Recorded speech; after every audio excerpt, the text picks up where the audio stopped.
Hi, I'm Fernando Sosa, Managing Partner of HaonTech.com, and WorryFreeMD is our healthcare IT services. I want to explain a little bit of what is a HIPAA risk assessment and how much does it cost and what is involved. The purpose of this video is mainly to educate and avoid surprises when I'm going on site and proposing or quoting for a HIPAA risk assessment.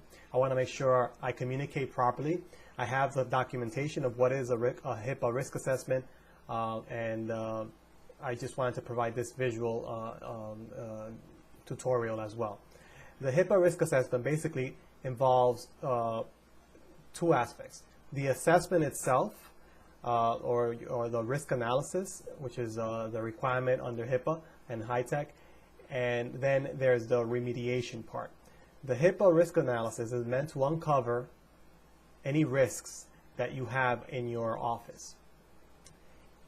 When you uncover the risk, you're supposed to have a documentation of those risks, and you're supposed to assess and prioritize what work needs to be done to resolve the risks, or to prioritize the risk in terms of severity, and see if something is addressable, something is optional, or something is required to be fixed. So all of this is involved and is picked up when a HIPAA risk assessment is done. Now, once the assessment is done and you have documented all the risks and answered all the questions and provided evidence of HIPAA compliance, you have a management plan which basically lists or details the timeline of when you're going to address whatever it is that was uncovered. That is where the remediation takes place, and that's separate from the assessment. HIPAA compliance, HIPAA HITECH requires you to do the analysis, uncover any potential risks, and address them. It doesn't necessarily mean that you're going to address them right away.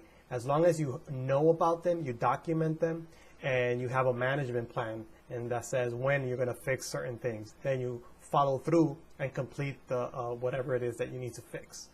So to be HIPAA compliant, you provide a risk assessment, a risk analysis, and you have everything documented. Then comes the remediation. The remediation can be done by the same person or company that does the assessment, or it could be done by another person or another company. Since it's a project basically. So there's a cost associated with conducting an assessment, and there's a cost associated with conducting a remediation. The remediation cost is a variable because you don't really know what needs to be remediated until you do the assessment. There's no way to determine the cost of a remediation before doing an assessment. So the assessment is a variable cost, but it's more, you can have a range of value depending on the provider, on the sites, the number of providers and the number of staff. You can get a ballpark figure of how much an assessment is going to cost. The remediation is a different story because, again, it's very similar. You as a provider, when you conduct a test, a patient comes to you and says, "Doctor, I have a pain in my left shoulder." Well, the first thing that you do is you're going to run some tests, and after the test, then you're going to determine what the problem is and the different ways to address the problem. And that's where you have a clear understanding of how much it's going to cost or what needs to be done. So the risk assessment is very similar. First, there's an assessment done. You uncover any potential risk, and then based on what's uncovered, then you determine the remediation for that. So when you're going to get a quote for a HIPAA risk assessment, we provide the HIPAA risk assessment in 4 ways. The first way is as a one-time project, a one-time HIPAA risk assessment, which provides the policies and procedures, the risk analysis, the management plan, and the evidence of HIPAA compliance. That's all you need. That's everything you're going to need to prove that you've done your risk assessment, your risk analysis, and have everything squared off. In the event that you get audited or you just need to be make an attestation for our meaningful use, for example. Then, if anything is uncovered, then you have the remediation. So that's the next process is that we will quote you for the remediation project.